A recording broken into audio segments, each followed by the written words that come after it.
Sebelum dilanjut videonya jangan lupa subscribe, like, dan komen.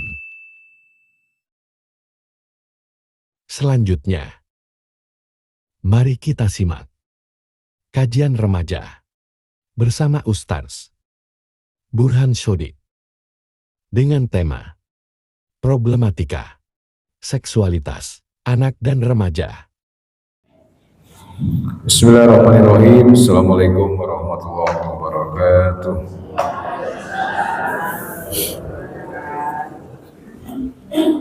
Alhamdulillahirabbil alamin. Nahmaduhu wa nasta'inuhu wa nastaghfiruh wa na'udzu billahi min syururi anfusina wa min sayyiati a'malina. May yahdihillahu fala mudilla lahu wa ma yudlil falan tajida lahu waliya mursyida. Asyhadu an la ilaha illallah wa asyhadu anna Muhammadan abduhu wa rasuluh la nabiyya wa la rasula ba'dah. Allahumma sholli ala Muhammad wa ala alihi wa ashabihi ajma'in wa man tabi'ahum bi ihsanin ila yaumiddin. Wa qala Allah ta'ala fil Qur'anil Karim, a'udzu billahi minasy syaithanir rajim, ya ayyuhalladzina amanu taqullaha haqqa tuqatih wa la tamutunna illa wa antum muslimun wa qala aidan wa tazawwadu fa inna khairaz zadi taqwa. Masyaallah muslimin, Bapak Ibu hadirin jemaah Ahad pagi rahimakumullah. Alhamdulillahirabbil alamin. Segala puji bagi Allah pada pagi hari ini.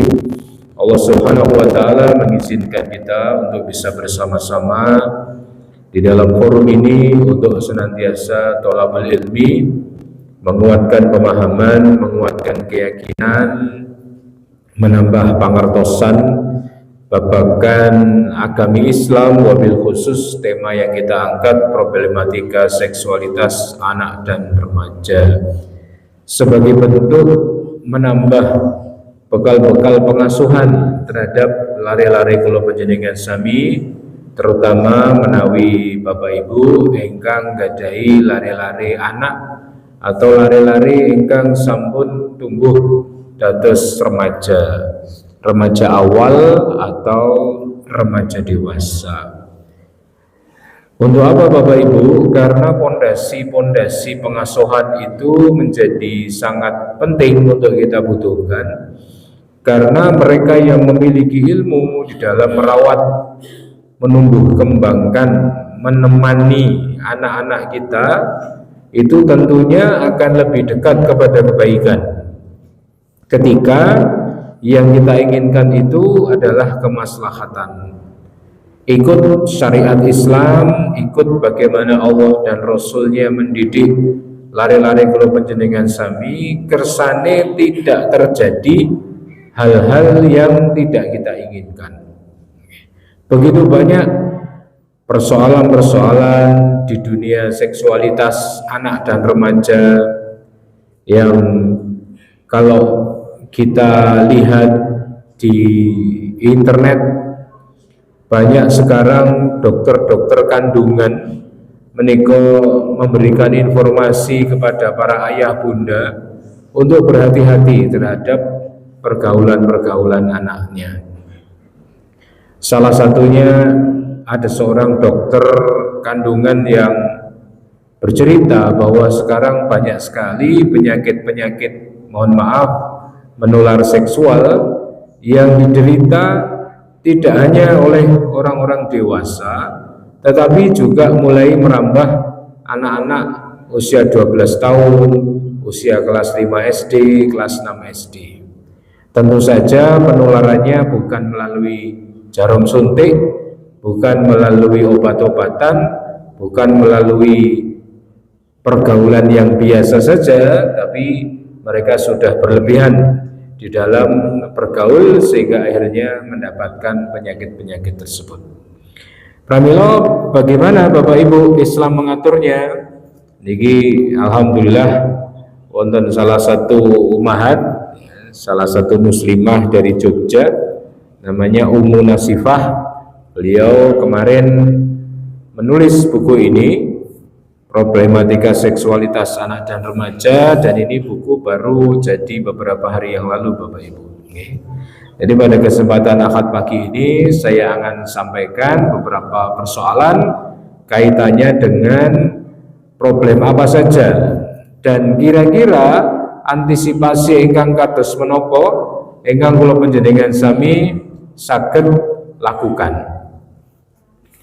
Bapak Ibu yang dirahmati Allah, Islam sejak awal sudah memberikan panduan-panduan, sudah memberikan peraturan-peraturan, adab-adab terhadap kula panjenengan sami di dalam pola pergaulan atau pola pengasuhan anak-anak kita. Misalnya ma'asyiral muslimin inggih menika kebiasaan untuk selalu memberikan aturan kepada anak agar jangan sampai mereka masuk ke dalam kamar orang tuanya tanpa permisi atau tanpa izin. Ada seorang laki-laki bertanya kepada Abu Hudzaifah ibnul Yaman, apakah saya harus meminta izin ketika hendak masuk menemui ibuku? Ada seorang laki-laki bertanya kepada Abu Hudzaifah ibnul Yaman, napa kula niku menawi badhe kepanggih ibu kedah nyuwun izin dulu. Lalu Abu Hudzaifah menjawab, jika engkau tidak meminta izin, niscaya engkau akan melihat sesuatu yang tidak engkau sukai. Biasanya ma'asyiral muslimin menawi kula panjenengan sami berada di kamar pribadi, ya, di kamar kita sendiri, mungkin ada keperluan-keperluan yang sifatnya pribadi juga. Makanya oleh karena itu siapapun, meskipun itu anak kita, seyogyanya, ya, sebaiknya kalau mau masuk ke kamar orang tua ada izin dahulu, mengetuk pintu, atau boleh saya masuk Bu, Pak, ya. Kalau tidak diperbolehkan ya tidak usah masuk, ya. Tapi kalau diperbolehkan silahkan masuk. Kemudian dalam kitabnya Al-Adabul Mufrad, Imam Bukhari menyebutkan riwayat dari Atok bahwa beliau berkata, apakah aku harus minta izin jika hendak masuk menemui saudara perempuanku? Nah, kalau tadi yang Abu Hudzaifah ibnul Yaman bertanya kalau masuk ke kamar ibunya, lah menika di Adabul Mufrad Imam Bukhari menyebutkan dari Atok bahwa beliau berkata, apakah aku harus minta izin jika aku hendak menemui saudara perempuanku? Lalu kemudian beliau menjawab, iya, aku mengulangi lagi pertanyaanku. Dua orang saudara perempuanku berada di bawah tanggunganku. Aku yang mengurus, aku yang membiayai mereka. Haruskah aku meminta izin jika hendak masuk menemui mereka? Lalu dia menjawab, ya, apakah engkau suka melihat mereka berdua dalam keadaan tanpa busana? Hadis ini mauquf sahih. Pramila ma'asyiral muslimah, Bapak Ibu rahimakumullah, baik kita hendak masuk ke kamar orang tua ataupun kita hendak masuk ke dalam kamar adik perempuan atau kakak perempuan kita, maka seyogyanya kalau panjenengan sami kita minta izin. Hal ini dalam rangka untuk mengantisipasi napa Bapak Ibu, apa yang kita sebut dengan incest. Incest menika hubungan seksual yang terjadi oleh saudara-saudara, satu bapak satu ibu, atau oleh seorang anak kepada ibunya. Kalau panjenengan sami terus ketika lah apa ya mungkin mosok anak sing dilahirke malah berbuat seperti itu dengan ibunya, atau apa ya mungkin seorang ayah kandung bapak lo ya, kok berzina sama anak kandungnya ya. Apa-apa yang menurut kita tidak mungkin hari ini, ma'asyiral muslimin, Itu ternyata di berita-berita televisi itu sudah terbukti. Lagi-lagi ditinggal istrinya bekerja di luar negeri, di rumah cuma ada anaknya, pakaiannya juga tidak dijaga, kamarnya juga mungkin tidak berpintu, ruangannya terbuka semua. Makanya Islam datang itu sebagai agama ingkang mengantisipasi kejadian-kejadian yang tidak perlu terjadi. Makanya sedetail niki nggih, serinci ini Islam datang mengatur kula panjenengan sami. Oleh karena itu napa Bapak Ibu, para ulama menyarankan, menghimbau sampai pada tataran memerintahkan agar para orang tua itu memisahkan tempat tidur mereka dengan anak-anak mereka.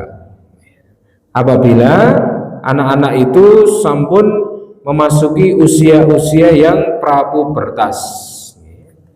An-Nawawi dalam Fathul Qadir Syarah Ma'bud berkata, pisahkanlah tempat tidur anakmu jika mereka sudah berumur 10 tahun sebagai kehati-hatian dari gejolak nafsu yang bisa muncul walaupun kepada sesamanya. Itu nggak boleh, An-Nawawi dalam Fathul Qadir menghimbau kepada kula panjenengan sami untuk memberi ruang pemisah bagi anak-anak kita jika mereka sudah 10 tahun, meskipun mereka sesama dan hidup di zaman yang belum semodern sekarang. Belum ada aplikasi-aplikasi, belum ada kamera, belum ada video, belum ada WhatsApp, ya. Masih sangat aman, ya. Produk-produk media tidak sebebas hari ini. Itu saja mereka menghimbau atau menyuruh kepada kula panjenengan sami untuk memisahkan tempat tidur anak kita, meskipun mereka sesama perempuan. Kemudian At-Tibi berkata, perintah sholat dan pemisahan tempat tidur dengan maksud, nah Bapak Ibu, maksudipun untuk memberikan pendidikan, memberikan adab dan menjalankan perintah Allah dalam pergaulan antar sesama manusia, juga peringatan agar tidak terjatuh ke dalam perkara yang diharamkan. Pamila wonten salah satu galing penelitian Bapak Ibu terhadap para laki-laki. Laki-laki itu menurut penelitian syahwat laki-laki terhadap perempuan itu di usia berapapun, mau usia 20, 30, 40, 50, 60, 70, tetap stabil, tidak berkurang sedikit pun. Terus tidak boleh bagi seorang orang tua, ya, meremehkan, Mas, anakmu karo mbah-mbah mbok tinggal ning omahe dhewe ngono kae terus piye, ya. Terus kula panjenengan sami ngendika, syukur karo mbah-mbah lho, wis rapopo, wis tuwa, nggih. Ya kalau menurut penelitian ini, meskipun seorang laki-laki itu sudah tua, tapi syahwatnya itu masih tetap tidak menurun meskipun usianya beranjak tua. Maka kasus kejadian yang lagi terjadi nih nggih Pak, seorang anak ditemukan dipendam dalam sebuah karung. Awalnya itu bapak ibunya memberi pengumuman di WA anaknya hilang, umurnya pinten niku, 9 tahun setengah, putri, ya. Ternyata Bapak Ibu itu dibunuh oleh tetangganya sendiri. Dan tetangganya ini kayak menjalankan praktek perdukunan tapi pakai Al-Quran. Jadi pakai kedok-kedok Al-Quran. Jadi polisi menemukan di ruangan rumahnya dia itu banyak foto-foto, ya, orang dewasa, anak kecil, ya, dipaku tangannya dan lain-lain. Nah, tetangganya ini yang meninggal itu tadi, anak kecil tadi itu korban pembunuhan. Nah, sebelum dibunuh dia mendapatkan pelecehan seksual yang traumatis ya. Makanya GHWI ini tidak boleh meremehkan ya, hal-hal yang seperti itu. Kadang lari alit, ya, perempuan harus kita jaga betul-betul.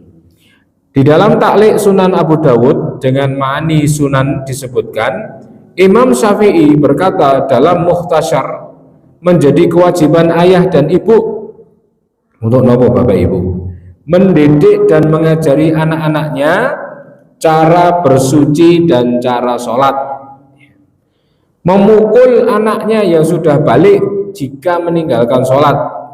Selain itu mengajari mereka kewajiban-kewajiban lain, memberitahu mereka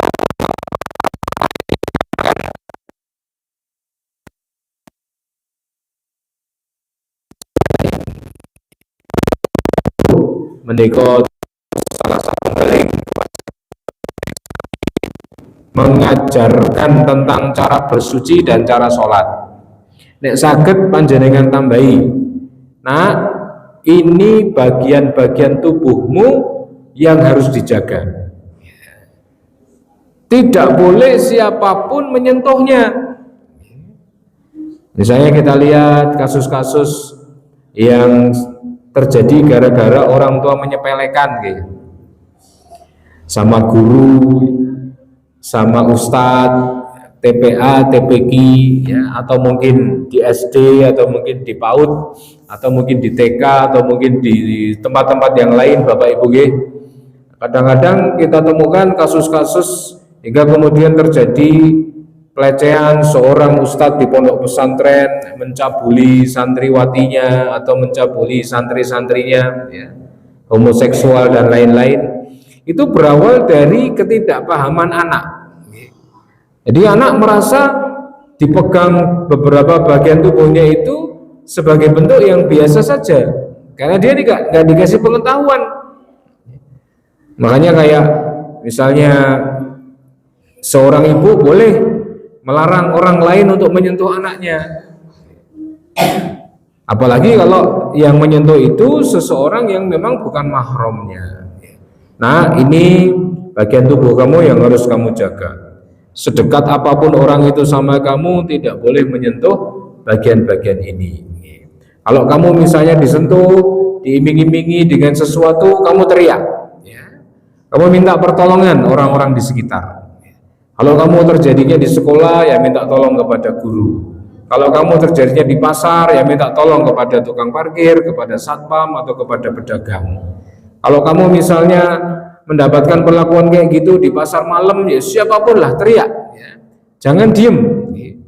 Makanya oleh karena itu menjadi penting ya Bapak Ibu, pemahaman kados mekaten menika. Misalnya ya, sekarang ini nyuwun sewu banyak kasus homoseksual, ya. Homoseksual menika liwat kalau dalam bahasa agamanya, ya.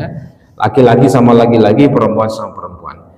Panjenengan mungkin bertanya, itu masuknya dari mana itu? Pintu kayak gitu itu, ya.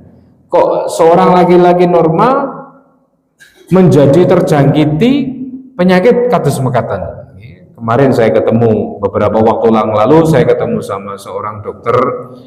Beliau mengambil pendidikan spesialis kejiwaan, Bapak Ibu. Kemudian beliau bercerita, ada beberapa pasien saya itu Ustaz datang ke saya, ibu-ibu, ya, membawa anaknya yang SMP. Beliau itu kaget, putrane niku mboten nate temu di pundi Pak, teng diskotik ya, warung tahu wong SMP mosok teng diskotik nggih. Bergaul sama orang-orang yang aneh-aneh itu tidak pernah. Saya tidak pernah melihat anak saya itu luntang-lantung kali konco-koncone sing mboten genah niku mboten nate, paling cuma di rumah sekolah pulang, sekolah pulang, sekolah pulang. Tapi kok saya heran kok bisa ketularan penyakit homoseksual itu dari mana? Usut punya usut, ternyata menurut teman saya yang dokter ini, kondisi anak ini sudah parah, Bapak. Maksudnya homoseksualnya itu sudah terjangkitinya itu sudah agak parah. stadionnya itu sudah stadion yang agak serius. Dari mana mereka mendapatkan penyakit ini? Ternyata dari HP, Bapak Ibu. Dari HP. Kok bisa dari HP? Ceritanya pripun? Di HP itu ada beberapa aplikasi, salah satunya aplikasi video. Yang di situ setiap orang itu bisa membuat konten. Setiap orang itu bisa membuat video. Jenengan nggih kula nggih sinten kemawon. Nah, orang-orang yang menjalani hidupnya dengan penyimpangan seksual berupa homoseksual atau lesbi, itu mereka secara aktif bikin video, okay. Guys, saya sekarang bersama dengan suami saya, guys. Ya, padahal dia laki-laki, ya, laki-laki dengan suaminya. Dia tinggalnya di mana? Bukan di Indonesia. Kalau di Indonesia ya pasti langsung kena delik dia. Ya. Tapi di luar negeri, ya mungkin secara lebih aturan lebih bebas. Ya. Akhirnya ketika anak SMP itu lihat terus, terpengaruh. Pertama ya mungkin dia menolak, aku seorang kuwi kok, lama-lama kena pengaruh, Bapak Ibu. Pramila Ibnu Qayyim al-Jauziyah dalam kitabnya Al-Fawaid itu mengatakan bahwa 3 pintu yang bisa menjerumuskan hamba ke dalam neraka, 1 pintu syubhat, 2 pintu syahwat, 3 pintu amarah. Pintu subhat, wong niku digawe ragu-ragu terhadap agamane dhewe, wis jelas zina niku dilarang, tapi digawe ragu-ragu. Mosok dilarang sih? Bukannya itu fitrah manusia ya, orang suka kepada orang lain. Nah, siapa yang nyuruh saya suka sama laki-laki, tapi kalau Allah mengendaki saya kayak gini bagaimana? Ya, dibikin ragu-ragu. Kemudian apa?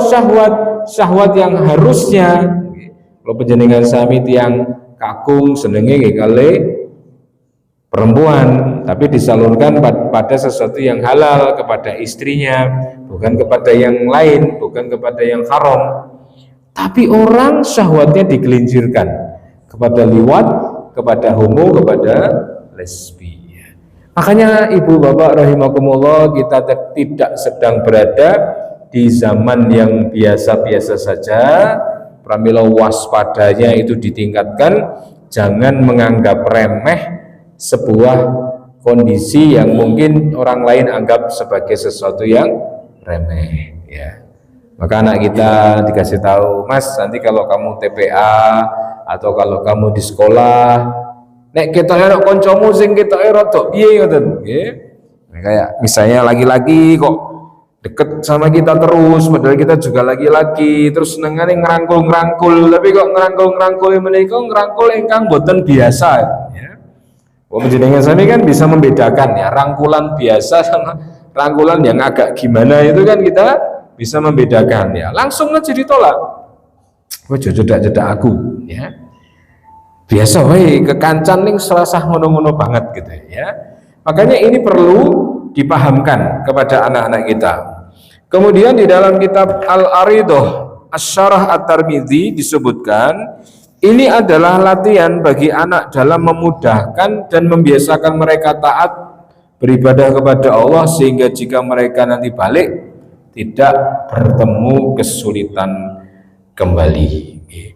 Makanya pendidikan kita terutama tentang seksualitas ini lebih kepada apa Bapak Ibu? Menjaga fitrah anak-anak kita. Nek lanang yo dadi lanang tenan, nek wedok yo dadi wedok tenan. Jangan sampai lanang ke wedok.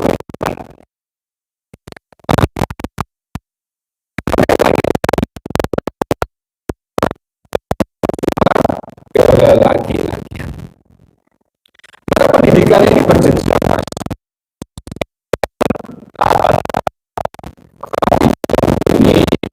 Tahap pertama itu usia berapa Bapak Ibu? Usia 7 sampai 10 tahun. Usia 7 sampai 10 tahun itu disebut sebagai fase tamyiz. Napa niku fase tamyiz? Pada anak usia ini diberi pelajaran tentang etika meminta izin dan memandang sesuatu. Kowe saiki wis umur 7 tahun, nek mlebu omah minta izin. Masuk kamar kakak minta izin. Ojo bludas-bludus, ojo dadi selonong boy, ya. Selonong sana, selonong sini. Lah, di rumah kita sendiri saja minta izin, apalagi di rumah orang. Makanya kados misalnya kita bertamu, lawangnya kados ngeten nggih Bapak Ibu nggih, ya. Kalau misalnya pintunya kayak gini, ya kita kalau ngetuk pintu jangan di tengahnya. Sehingga nanti ketika kita ngetuk pintu di tengahnya, duk lawangnya dibuka, sret, kita langsung bisa memandang aurat dari rumah itu. Wetok kabeh jero nih. Maka kalau ngetuk pintu usahakan di sampingnya.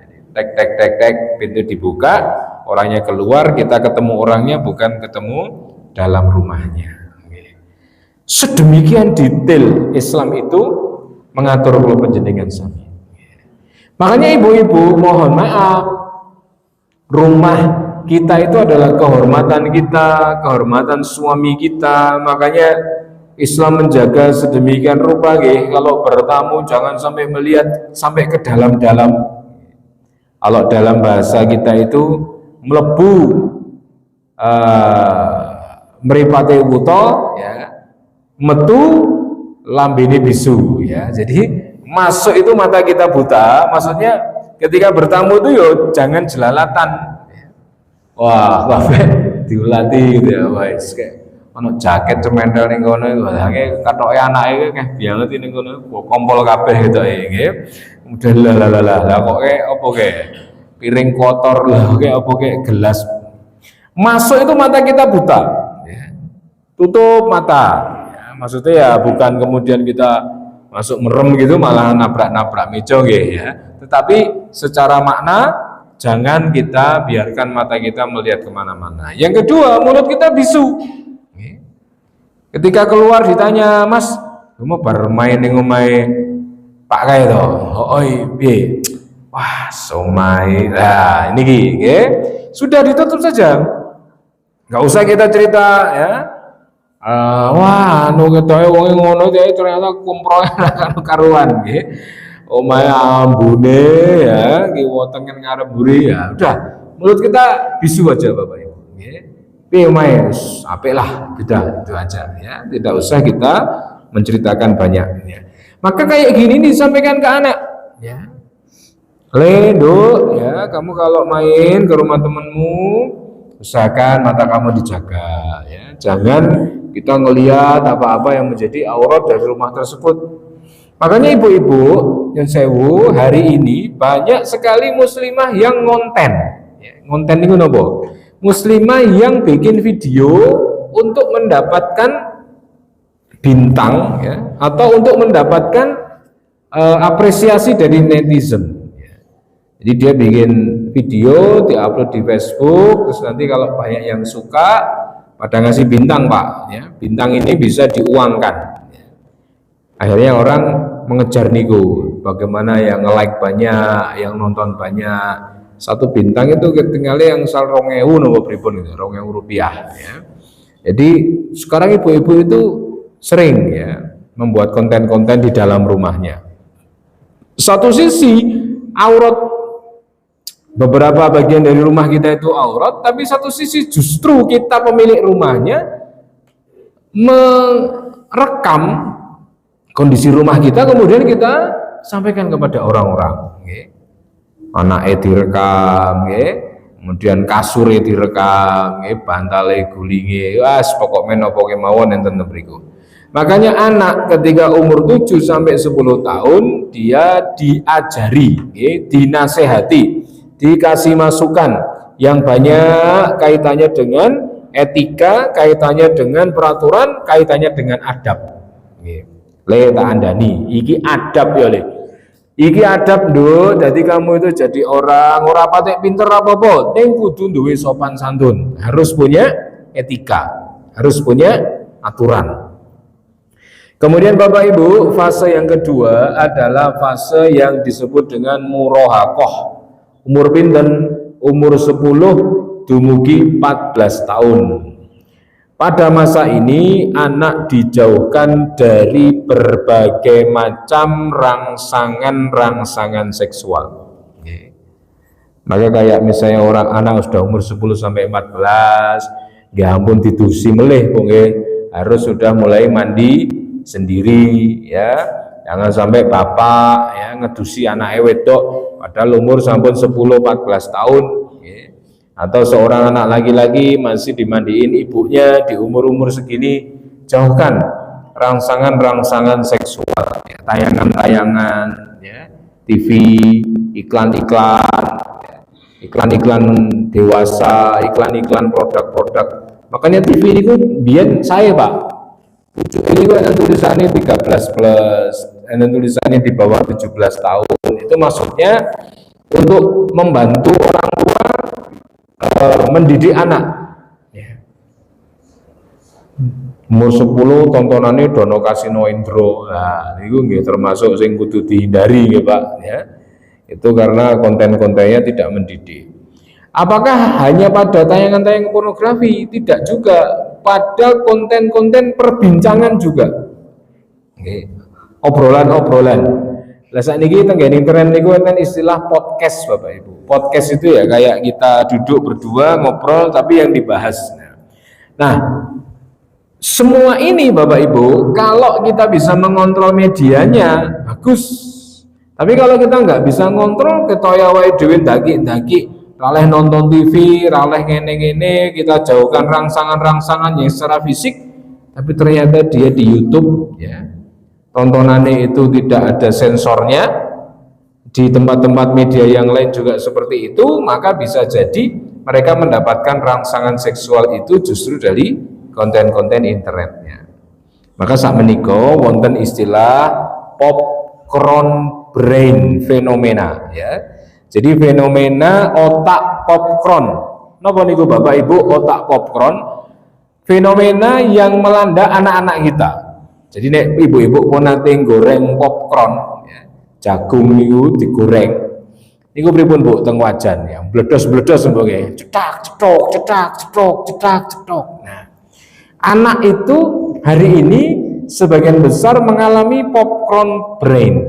Jadi anak-anak yang otaknya itu meledak-ledak terus karena kebiasaan mengkonsumsi tayangan yang ada di HP. Ya. Berarti teng HP niku kan warnanya menarik, gerakannya nggih menarik, omongannya nggih menarik. Akhirnya otak niku kayak orang narkoba itu disiram dengan hormon dopamin terus Pak. Jadi bahagia terus bocah niku. Nek nyekel HP. Maka ketika HP itu kita hentikan, anak itu cepat sekali bosan. Jadi misalnya dibawa ke tempat kados kampung jenengan iki kan asri nggih. Hijau-hijau, pemandangan bagus, langit biru. Itu kalau bagi dia, ya, dia langsung dalam beberapa menit bosen, ya. Karena otaknya tidak mendapatkan ledakan-ledakan yang sama. Okay. Pramila fase yang kedua itu usia 10 sampai 14 tahun. Fase ketiga itu disebut sebagai masa balik. Ya. Itu usia 14 hingga 16 tahun. Maka dia harus diberikan pemahaman yang lebih dewasa lagi karena usianya sudah 14 hingga 16 ya. Kalau zaman-zaman dulu Bapak Ibu usia-usia segini mungkin sudah mulai dinikahkan orang tuanya ya, yang umur 16 tahun ya, terutama mbak-mbak ya sudah harus diberi pemahaman-pemahaman tentang dunia kerumah tanggaan.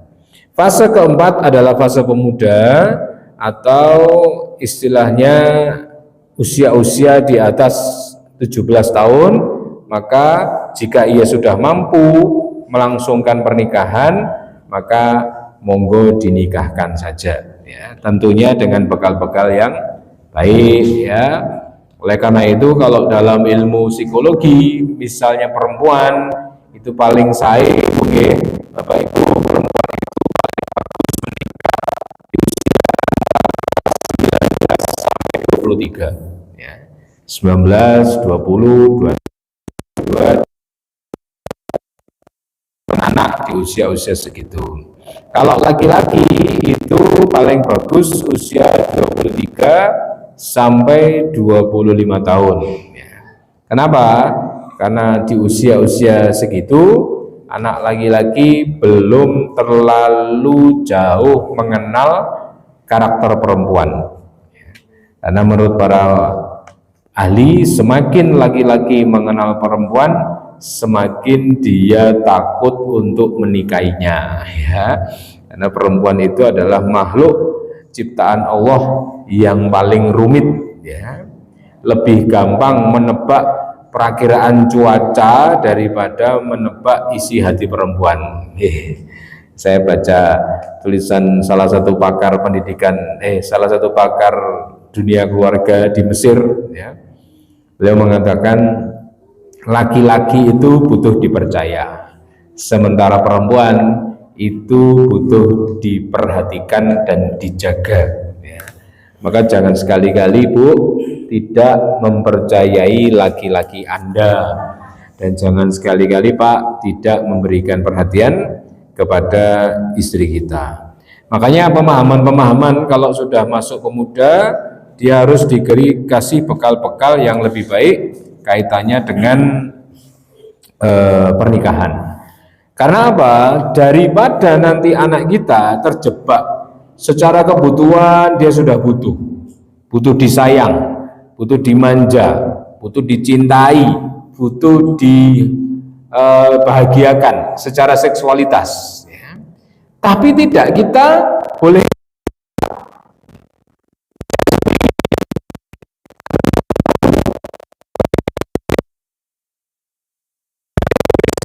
pengen, ya Allah, kamu kapan ya iso digoncengke kaya ngono kuwi, digoncengke kaya ngono Pak,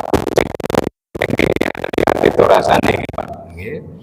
Akhirnya banyak orang tua yang tidak memahami ini. Misalnya goro-goro mbak durung nikah, terus dia wis duwe calon, sementara kakaknya belum punya calon, akhirnya dia harus tertunda. Pripun Pak, nasib kula, nasibmu, ya kan? Ya kowe ngenteni mbakmu kae lho, mbakmu lho umur 30 durung nikah, mosok kowe umur 22 salep nikah, engko mbakmu piye, ya.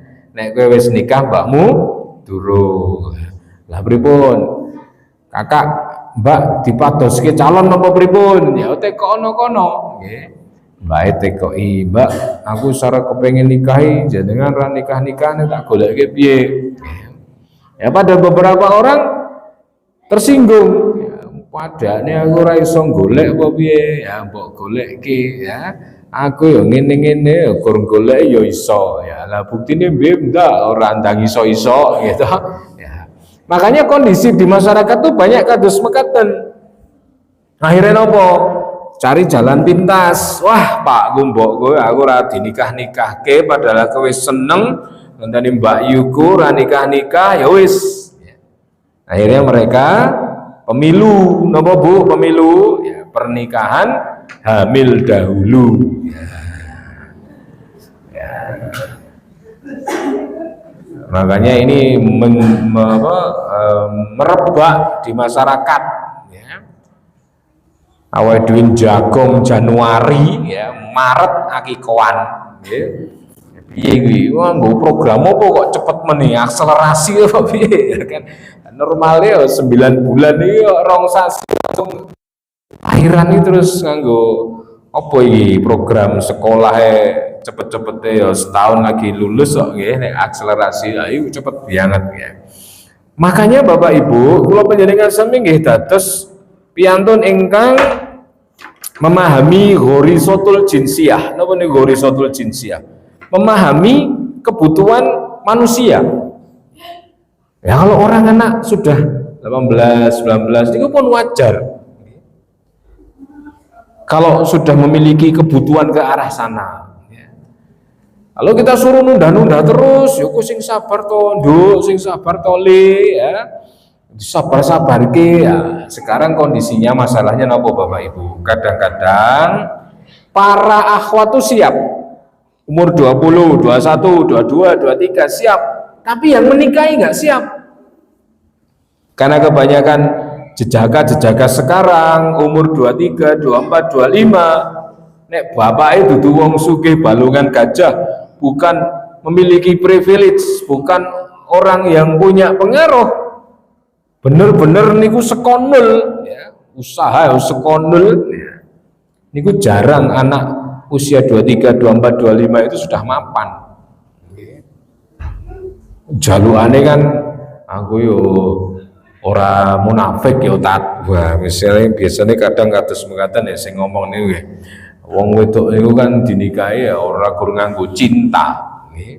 Lah niki minyak kita niki mundak 1.500 tak bayar nganggo cinta ya ora gelem apa bakule kok piye. Nggih. Ya, beras mundak dolar sampai 16.800. Makanya Pak Jokowi bilang nanti 5 bulan ke depan ini ya, beliau pakai bahasanya apa? Neraka. Karena itu lagi jungkelnya itu luar biasa. Dolar 16.500 muda kabeh. Aku ora munafik tak ya. Wong cinta, karena beras itu harus dibeli pakai rupiah, bukan pakai kasih sayang ya. Tapi kalau kita nyari laki-laki di usia 23, 24, 25 sudah mapan, ya jarang Bapak Ibu. Mana bapak-bapak ibu-ibu nih misalnya ada laki-laki datang ke rumah pengen ngelamar, jenengan langsung metu sik Bu tak dilikani sik. Apa Pak? Daerah ini numpak opo? Setire kotak opo bunder? Setir bunder tak tompo, nah setir lurus nih tak tompo. Ada setir bunder bayar rentalan nggih nopo, Pak cuma minjem ya. Makanya Bapak Ibu rahimakumullah, banyak ulama dahulu pertimbangan menikahkan anak itu lebih kepada menjaga kehormatan mereka. Ya.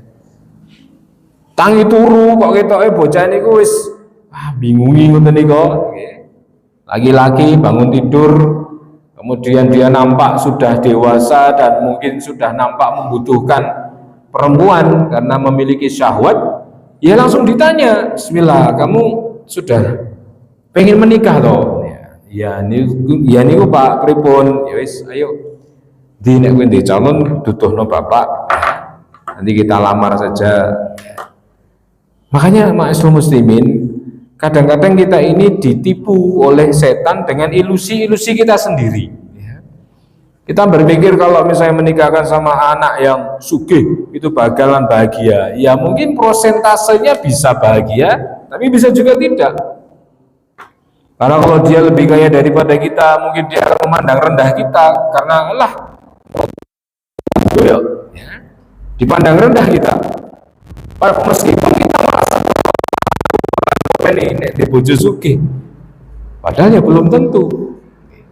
Yang sekarang ini ada di televisi, para artis yang sedang mengajukan cerai di persidangan pengadilan agama ataupun pengadilan sipil, artis-artis itu nek ditonton ya ganteng. Nah awake dhewe golek mantu ganteng, irunge ya bangir, mripate ya gedhi. Mbak-mbaknya, istri-istrinya itu juga cantik-cantik. Nek gur ngomong cantik mungkin biasa ya. Ini cantik, ya kan? Berarti kan cantiknya wis berlipat-lipat. Ya. Wis kulitane apik, ijik dirawat meneh, nganggo perawatan biaya mahal. Nek masalah duit, lho mobil ini ku manghitung pinten. Wong sekali syuting, kados enten pelawak niku syuting 250 juta Pak sekali syuting. Awake dhewe pinten Pak sekali syuting? Syuting pisang pingsan awake dhewe ya kan. Syutingnya di kampleng ora syuting di kamera. Kalau secara ganteng, bagus, ayu, duitnya kathah Pak duitnya. Tapi ujung-ujungnya mengajukan perceraian, perpisahan. Bahwa ternyata kita dikampleng oleh ilusi-ilusi kita sendiri. Bahwa nek ganteng itu mesti sakinah, nek cantik mesti sakinah, nek sugih mesti sakinah. Ternyata nggih mboten mesti. Pramila Bapak Ibu rahimakumullah, di dalam hadis Rasulullah mengatakan begini nggih.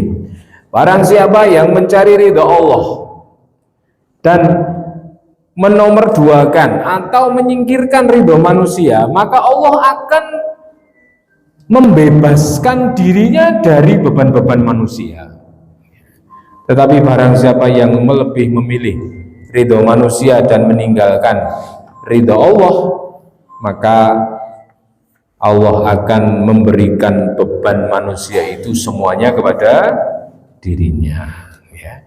Atau di dalam kalimat yang lain, di dalam hadis yang lain, barang siapa yang mencari ridho Allah sedangkan manusia murka, maka Allah akan bikin Allah ridho kepadanya dan manusia juga ridho kepada dirinya. Tapi barang siapa yang justru mencari ridho manusia sehingga Allah murka, maka Allah akan murka kepadanya dan manusia juga akan murka kepada dirinya. Pramila kula panjenengan sami, titik tekannya lebih kepada bagaimana kita mengikuti perintah Allah saja dan perintah Rasulullah Muhammad sallallahu alaihi wasallam. Masih banyak sebenarnya Bapak Ibu yang perlu kita bahas, tapi karena waktu kita cukupkan. Ya, selamat Idul Adha besok pagi insyaallah. Selamat menyembelih hewan-hewan ternak kita. Semoga hewan yang kita pilih kelak bisa kita tunggangi untuk menghadap Allah di surga dengan tunggangan terbaik, ya, karena di hari Idul Adha tidak ada amalan yang lebih baik selain mengalirkan darah hewan-hewan ternak kita. Bahkan Rasulullah mengancam barang siapa yang mampu tapi dia tidak mau untuk berkorban di Idul Adha, maka jangan sekali-kali mendekati tempat sholat kami. Demikian Bapak Ibu kajian kita tentang problematika seksualitas anak dan remaja. Saya juga bawa bukunya menawi panjenengan kersa sebagai koleksi di rumah, nanti mungkin dibaca-baca untuk anaknya. Silahkan segera ambil saja, ya. Tadi sudah disampaikan Ustadz tentang harganya. Terima kasih. Wassalamualaikum warahmatullahi wabarakatuh.